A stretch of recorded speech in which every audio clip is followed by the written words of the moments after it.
अस्सलाम वालेकुम and welcome to the cricket and dot ball 360। जनाब, बड़ी बड़ी खबरें क्रिकेट की। नुमान जो है वो दुबई बैठे हुए हैं।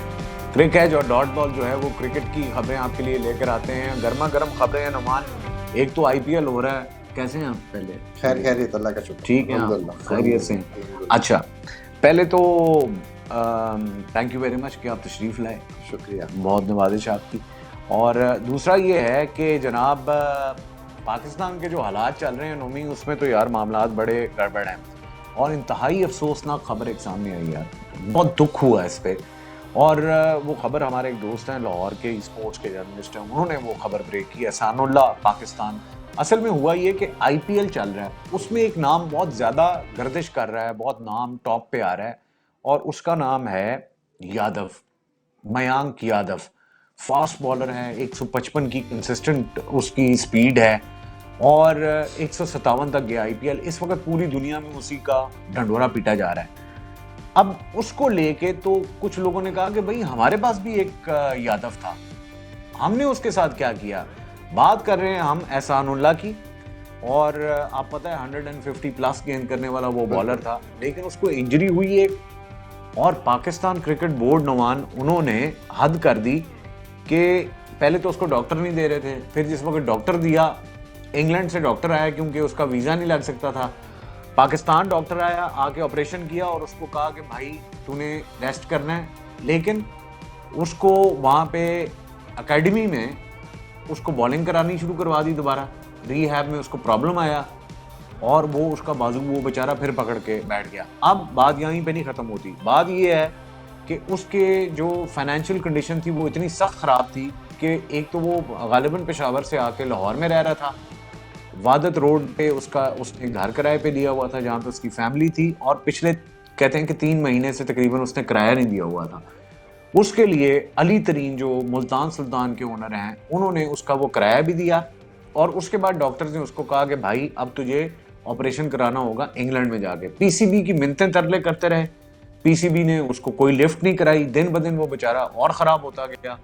और अब अली तरीन ने ही आके ऐलान कि भाई साहब मैं आपका खर्चा उठाता हूँ, आपको इंग्लैंड भिजवाता हूँ। डूब मरने का मकाम है पीसीबी के लिए। लेकिन अब घंटे पहले ये खबर जो है वो मीडिया पे आई कि मोहसिन नकवी साहब जाग गए हैं। उन्होंने उसको ऑफिशियल्स को निकालने की बात की है और वो सारा जो है मामला नोटिस ले लिया जी, नोटिस ले लिया। और पीसीबी के ऑफिशियल को निकालने की बात भी है। तो कौन है वो ऑफिशियल और क्या आप क्या कहेंगे यार? इस मुझे तो यार बड़ा अजीब सा लग रहा है इस सारी स्टोरी में।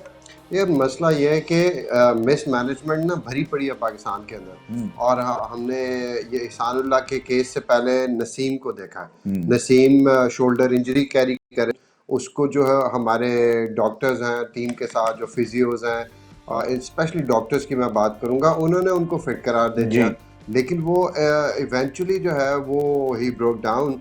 और जो है वो एक आई थिंक डॉक्टर सुहेल है कोई शायद, जो पाकिस्तान की टीम के जो ये फिटनेस के मसाइल अभी भी हैं। वो तो मेरा ख्याल है कि वसीम अकरम के दौर के, और इस बंदे को आपने सही नाम लिया, गालिबन डॉक्टर सोहेल ही है। ये वसीम अकरम के दौर का मौजूद है। बहुत पुराना। और यानी कि ये वो पता नहीं कौन सा पावा है इस बंदे के पास। ये वो डॉक्टर है जिस तरह फॉर्म 47 वाला है ना, ये फॉर्म 47 प्लेयर्स को इशू करते रहे हैं, अनफिट प्लेयर्स को फिटनेस के, जिस तरह फॉर्म 45 और फॉर्म 47। लेकिन वो आप ठीक पॉइंट। अच्छा, इन्होंने क्या किया? इन्होंने ये बेसिकली ना प्लेयर्स की रिपोर्ट्स देते हैं पीसीबी को कि कौन फिट है, कितना फिट है, खेल सकता है, खेल नहीं खेल सकता। तो अब जब इंग्लैंड के डॉक्टर्स ने उनको जो है वो करवा दिया सारा कुछ, उनकी ट्रीटमेंट होगी, सर्जरी होगी, सब कुछ हो गया। लेकिन अब देखे वो तो अब चले गए ना अपना काम करके। अब तो यहाँ के जो डॉक्टर्स हैं उनको 6 से 8 हफ्ते आपने रेस्ट करना। लेकिन तो भाई आप उसको बुला रहे हैं कि आप आओ, नेट्स में आओ, एनसी आओ, और आप आके वो इसलिए कह रहे होंगे कि भाई हम तुम्हें पैसे दे रहे हैं, तुम घर बैठने के लिए पैसे नहीं दे रहे हैं। तो ये ज्यादती है ना। फिर वो वादत रोड से उठ के नेशनल एकेडमी आता था, पता नहीं वो किस पे आता था, ये भी नहीं पता कि चिंची पे आता था, रिक्शे पे आता था। इंजरी उसकी है, ब्रेस उसको लगा हुआ लोहे का, आप तस्वीरें भी आप देख रहे हैं उस बेचारे की। तो एक तरफ तो वो यादव, अब इंडिया उसको कितना उठाएगा? मयांक यादव को हीरो अभी से बना दिया है। और एक हमारे यहाँ का ये हाल है कि हमने प्लेयर्स को किस तरह ज़ाया कर दिया नुमान, और कितनी दर्दनाक कहानी है ये एहसानुल्लाह की पीसीबी को। और ये अभी खबर आई कि angry Mohsin Naqvi to fire official after news of Ehsanullah's misdiagnosis goes public. अब वो उसको छुपाना भी तो है ना, उसको पीसीबी से उतारना है अब इस मुद्दे को। तो यासिर इसको कहीं ना किसी के तो सर पे डालना ही है ना। नहीं तो वो जो डॉक्टर सुहेल है इस वक्त जिस तरह मोहसिन नकवी इस वक्त ताकतवरों के राइट हैंड हैं, तो मोहसिन नकवी के भी एक राइट हैंड है पीसीबी में इस वक्त, जो चीफ सिलेक्टर हैं। हाँ, रियाज वहाब रियाज मेरा कहने का मतलब है कि वो वहाब रियाज ने उसको नहीं बताया होगा कि डॉक्टर सुहेल कौन है और इसकी क्या क्रेडेंशियल्स है, या जिस वक्त आप को ओहदा मिलता है तो आप भी वही कॉम्प्रोमाइज्ड होते हैं। बिल्कुल कॉम्प्रोमाइज्ड होते हैं। और कभी तो क्रिकेट तो वो नहीं है फोकस नकवी साहब का भी, क्योंकि अभी और इतना पॉलिटिकल साइड पे इतना कुछ हो रहा है, तो उनको तो वहाँ की चीज़ें संभालनी है ना। वो पहली प्रायोरिटी आई थिंक वो है, क्योंकि बड़ा खांचे बड़े वहाँ पे लगेंगे। तो पीसीबी में अभी आएंगे, क्योंकि जूजू वर्ल्ड कप करीब नजर आता है, आना शुरू होगा। मोहसिन नकवी साहब आपको नजर आएंगे पीसीबी में बहुत एक्टिव, क्योंकि वो पाकिस्तान इंडिया का मैच बेचना है हमने। यार क्या बेचना है, इधर खरीदारियां शुरू हुई हैं, आप बेचने की बातें कर रहे हैं। 4 अरब रुपए का पीसीबी कज़ाफी स्टेडियम के बिल्कुल साथ एक बिल्डिंग है वो खरीद रहे हैं। 4 अरब रुपए की। और प्लेयर्स का क्या हाल है एहसानुल्लाह जैसे कि मोहसिन नकवी साहब को ये खबर नहीं है, 4 अरब 4 बिलियन के एक बिल्डिंग खरीद रहे हैं, उसको बनाएंगे जनाब ये 7 स्टार। और फिर उसमें जो पीएसएल की टीमें आएंगी, जो वर्ल्ड जो भी पाकिस्तान में बायलैटरल सीरीज होगी उसमें जो प्लेयर्स आएंगे वो जनाब वहाँ पे रहेंगे और उससे खर्चा ये निकालेंगे। 7 स्टार आज तक पाकिस्तान में शायद सरीना हो, लेकिन वो भी सुना 5 स्टार ही है, लेकिन 7 स्टार होटल जो है जनाब मोहसिन नकवी साहब का ये एजेंडा है। वो ठेके यासिर ये हल है, नोट पता है हल्के सी नोट। हाँ, ये हल है ट्रैफिक को कंट्रोल करने का। उसका हल क्या निकाला, 4 अरब की प्रॉपर्टी ले लो आप कज़ाफी स्टेडियम के साथ, और वहीं पे प्लेस रहेंगे, वहीं से निकल के वॉकिंग डिस्टेंस पे अंदर आ जाएंगे और आपकी ट्रैफिक भी नहीं डिस्टर्ब होगी। मेरे ख्याल में ये सिर्फ इसका नहीं तो अगर यही करना था तो फिर पीसीबी के अंदर इतने सारी जगह है, उसी को एक एरिया को 7 स्टार बना लेते, जगह तो बहुत है। आप देखिए इसका इम्पैक्ट क्या होगा, एक आपकी होटलिंग पे, ठीक है, आपकी एक जो टूरिज्म है उसके ऊपर कितना बड़ा डेंट आएगा, होटलिंग पे डेंट आएगा, क्योंकि अभी सरीना में और आई थिंक बड़े बड़े पीसीज में ये प्लेस रुकते हैं आके जब भी ये पीएसएल होता है। नहीं तो वो भी 7 स्टार होटल है ना, तो लोग वहां पे भी आके रुकेंगे ना, डेंट क्या पड़ेगा। अवारी है ये, वो सिर्फ प्लेयर्स के लिए नहीं मुख्तस होगा, यानी इसमें पब्लिक भी आगे रहेगी। है तो सही, पब्लिक तो रहेगी, लेकिन अब अगर जब पीएसएल लेकिन नुमान ओ यार बात इससे बढ़ के 4 अरब रुपए की जगह ली है, 8 अरब रुपए का या 10 अरब रुपए का ठेका भी होगा, और ठेके में क्या कुछ होगा, पंजाब गवर्नमेंट भी है उन्हीं की, ठीक है, वो तो माहिर हैं ठेकों के। बिल्कुल। तो मोहसिन नकवी साहब ने भी जाहिर है कुछ ना कुछ तो कमाना है ना। इसी तरह तो अपॉर्चुनिटीज ये लोग निकालते हैं ना कि किस तरह। देखें वो अभी पाकिस्तान के जितने भी बड़े बड़े इदारे हैं उनके पीछे पड़े हुए ना ये लोग, सबको पता है। इसको प्राइवेटाइज कर दो, प्राइवेटाइजेशन के नाम के ऊपर आपको पता है एक वक्त में स्टील मिल पाकिस्तान की, कुछ साल पहले की बात है, 4 अरब रुपए में ये दे रहे थे, और हमारे एक स्टॉक ब्रोकर हैं उन्होंने बिड भी कर दिया था 4 अरब में, दे भी रहे थे पाकिस्तान। 4 अरब का तो उसका स्क्रैप भी नहीं होगा। तो अब 4 अरब रुपए का ये होटल इन्होंने खरीद, अभी बिल्डिंग ली है, एग्जैक्टली, अभी ये बनेगा। यानी आप भी लाहौर से वाकिफ हैं, ये यानी कि वही कज़ाफी स्टेडियम के इर्द गिर्द का इलाका है। क्या कहते हैं, लिबर्टी मार्केट के दाएं बाएं कोई एक बिल्डिंग है, ठीक है, जिसको के वो खरीद रहे हैं, बिल्कुल कह रहे हैं एडजेसेंट टू वो है। तो ये पीसीबी के हालात हैं। क्रिकेट पे तवज्जो नहीं है, क्रिकेटर्स पे तवज्जो नहीं है। हमारे क्रिकेट डोमेस्टिक का जो हाल है, पानी पीने के लिए उनको वो अभी भी वो टूटियों के साथ, जंजीरों के साथ गिलास लगे होते हैं, उनमें पानी पीते हैं। तो ये हालात हैं। और मोहसिन नकवी साहब जो है, खैर ये इंशाल्लाह ज़्यादा अरसा नहीं चलेगा, लेकिन अब इससे भी एक और खबर है, बाबर के दुश्मन बहुत है ना। हाँ हैं, बहुत है। तो उनका आज एक स्टेटमेंट भी आया। हाँ बताएं। वो अफरीदी साहब, शाहिद अफरीदी, वो कहते हैं शाहिद अफरीदी का स्टेटमेंट भी आ गया। अभी थोड़ी देर पहले आया, वो कहते हैं कि मैंने ना शाहीन अफरीदी को बड़ा मना किया था और मैं इस ओपिनियन पे नहीं था कि इसको कप्तान बनना चाहिए। हाँ, समझ रहा हूँ। अब वो उसके जो अब वो ना कि जो पाप अपने किए हुए ना की कोशिश कर रहे हैं, पाप नहीं धुल सकते, वो नहीं धुल सकता, क्योंकि अब सोशल मीडिया और सब दुनिया को पता है नहीं कौन बाबर किस पे थोड़ा क्रिटिसाइज करते हैं, वो तो अजीब व गरीब स्टेटमेंट्स देते हैं वो, बिल्कुल। लेकिन बाबर के खिलाफ भी वो बैठ के पीएसएल में कि Babar is not a match winner, Babar जो है वो T20 का प्लेयर नहीं है और सारा कुछ। और मैं वर्ल्ड कप से पहले ये फिर सारे शोशे शुरू हो चुके हैं। शाहीन अफरीदी नाराज है, अब मोहम्मद आमिर वापस आ गया है, इमाद वसीम वापस आ गया है। ये वो दो प्लेयर हैं जो बाबर आजम को जिन्होंने बहुत लताड़ा कि जी इसकी तो जगह नहीं बनती T20 के अंदर, ठीक है, इसको तो आप निकाल दें, इसको तो आप ना वनडे खिलाएं या फिर आप टेस्ट मैच चले। मैं अब वो खेलेंगे इनके साथ यहाँ से, और मैं आपको बता रहा हूँ हरवाएंगे, ये जो हरवाएंगे, ये कह रहे हैं। और बाबर को मैं आज आपके सामने ये बता रहा हूँ कि मुझे ये लगता है, मेरी ये सारी जो एनालिसिस है ना वो ये कहता है कि ये बाबर को टीम से आउट करवाएंगे एक। लेकिन वही बात है नुमान, बाबर को पहले भी कोशिश की, लेकिन इंशाल्लाह बाबर के साथ पूरी कौम खड़ी है, हम भी खड़े हैं, अल्लाह करेगा इंशाल्लाह जो उसको नीचा दिखाने की कोशिश कर रहे हैं वो खुद नीचे होंगे। मैं इससे बड़ी खबर दूं आपको, मतलब है कि बाबर की दुश्मनी में, बुग़्ज़ में, और एक ऐसे मौके पे एक ऐसे प्लेयर की जानिब से, यानी कि जो बड़ा ही अपने अंदर जो है वो सिमट के बैठे होते हैं, खुद को बड़े पारसा, बड़े पाक साफ बैठ के मशवरे दे रहे होते हैं, पीसीबी को बड़ी बातें कर रहे होते हैं कि मैं इस तरह कोच आऊंगा और उस तरह नहीं आऊंगा। गैस करें प्लेयर कौन है?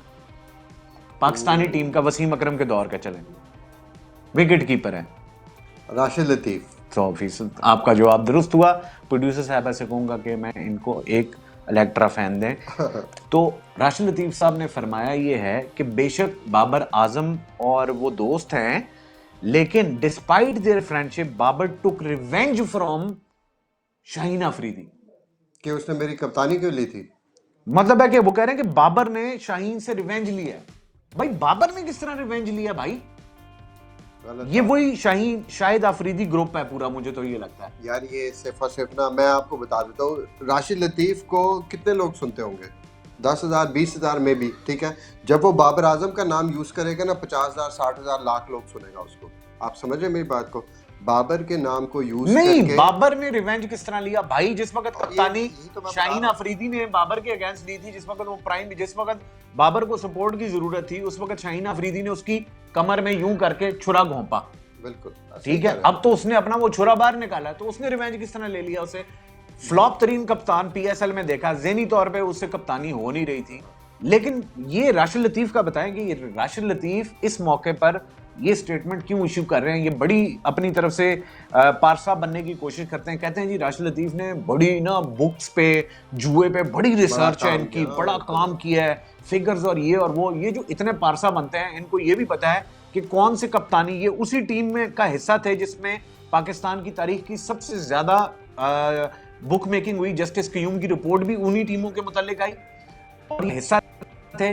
सच नहीं बोलते हैं, लेकिन वो बनते बड़े पारसा हैं कि जी वो देखे हैं ये कप्तान और वो कप्तान और ये नंबर्स, और बड़े धीमे लहजे में। और इस वक्त आके बाबर आजम के खिलाफ वो जहर उगलना शुरू कर दिया है। वो भाई आपको सपोर्ट करना चाहिए, आपके मुल्क का टॉप स्कोरर है वो। नहीं ये बातें उनको छोड़ दे। मैं देखा 2023 का वर्ल्ड कप था, बाबर एक मजलूम आदमी की तरह सामने आया था कि जी उसके अगेंस्ट एक कंट्रोवर्सीज हो रही हैं ड्यूरिंग वर्ल्ड कप। उसको बता दिया कि आप हट जाएंगे।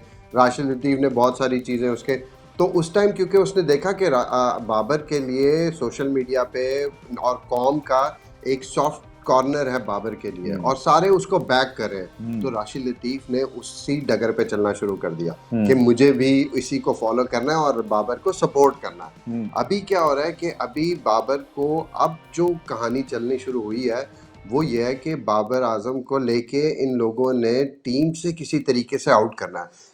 कौमी असम्बली में खड़े होकर लोग, आपके MNAs कहते हैं कि जी हमें बाबर आजम को पे नजर रखनी पड़ेगी, हमें दूसरा इमरान खान नहीं चाहिए। याद है आपको? ये कादिर पटेल साहब ने बोला था आपके कौमी असम्बली में खड़े होकर, मेरे कहाँ से आ गए बहरहाल। तो उन्होंने बोला जो एक माइंडसेट है पूरा बाबर के पीछे। बाबर इतना बड़ा ब्रांड है पाकिस्तान के लिए और दुनिया में उसके, शायद अफरीदी समझता है वो ब्रांड है, वो नहीं, उससे ऊपर चला गया। यही तो जलन है, यही तो जलन है कि उसकी फैन फॉलोइंग बाबर की, आफरीदी वगैरह, ये तो बहुत दूर है, ये तो कहीं पे भी नहीं उसके आगे आते खाते नहीं में। तो ये राशिद लतीफ ने इस वक्त ये जुमला क्या बोला यार, जेलसी है सिंपल। उसने अपने लाइक्स और वो सब्सक्राइबर्स और ये चीज़ें लेनी है और उसको लेने दें उसको। आप, मैं राशिद को कभी भी जो है ना उनकी बातों पे ना ज़्यादा गौर करता हूँ ना कुछ, क्योंकि वो वक्त के ना हवाओं के साथ चलते हैं और उसके हिसाब से बात करते हैं। He is a very technical person और बड़े अच्छे तरीके से वो अपना सोशल मीडिया हैंडल करते हैं। अच्छा यार चलें, ये तो हम अब अपने हीरोज, आप देखें कि इंडिया बिल्कुल इसके ऑपोजिट चल रहा है। आखिरी स्टोरी पे बात करें जी, अंग्रेश रघुवंशी, क्या 19 साल प्लेयर है ये।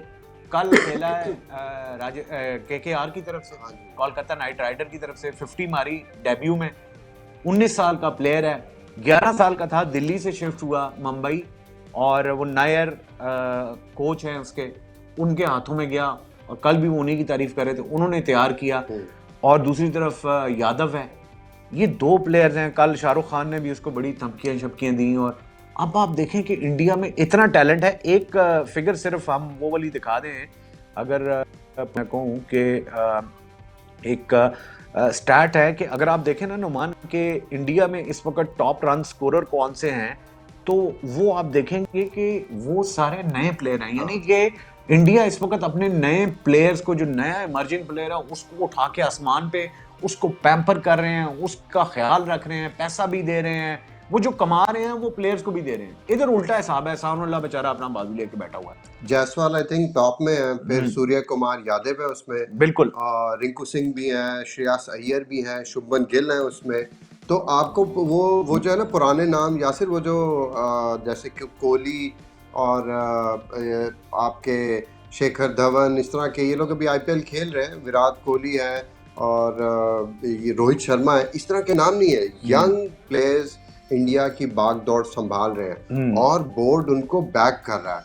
आप देखें कि हमारे यहाँ पे इस IPL के अंदर बड़े बड़े मैचेस के अंदर फंसी हुई सिचुएशंस के अंदर या तो इंडियन बैट्समैन आता खेलने, बिल्कुल, या इंडियन बॉलर आता। मेरा ख्याल है उनको बताया गया कि मुश्किल सिचुएशन में आपने हमारे नए नौजवान इंडियन को प्रेफर करना है आपने मुश्किल वक्त में, चाहे मैच हार जाएं, लेकिन उनको तजर्बा होना चाहिए। इसीलिए तो आपके डोमेस्टिक क्रिकेट को आपने, ये IPL और PSL हमारी डोमेस्टिक क्रिकेट है, IPL उनकी है, PSL हमारी डोमेस्टिक है। जी प्रोड्यूसर साहब वो रेडी है जी। Most T20 runs since 2023। आपने ठीक कहा, जसवाल ने 1408 बनाए हैं, स्काई ने, सूर्य कुमार यादव ने 33 इनिंग्स में 1300 बनाए हैं, शुभमन गिल ने 34 इनिंग में 1300 पूरे बनाए हैं एग्जैक्टली, ऋतुराज गायकवाड़ 1261 और रिंकू सिंह 1140। यानी कि ये दिखाने का मकसद ये था कि अब इंडिया में यंगर लॉट जो नए प्लेयर्स हैं वो टॉप पे आ रहे हैं। और हमारे यहाँ क्या है, कुछ भी नहीं, वो ब्रोकन आर्म वाला एहसानुल्लाह नहीं वो, लेकिन हमारे यहाँ बैक पे कुछ भी नहीं है। हमारे पास है ना मोहसिन नकवी साहब हैं, हमारे पास राशिद लतीफ हैं, डॉक्टर सुहेल है, राशिद लतीफ है, शाहिद अफरीदी है, ये सारे हैं ना, इतने सारे हमारे इतने बड़े बड़े नाम हैं यार, लेजेंड्स हैं। तो मतलब और क्या चाहिए आपको यार, छोड़े टीम शीम को यार बस इजाजत दें, अल्लाह हाफिज़। हाँ, अल्लाह हाफिज़, छोड़े।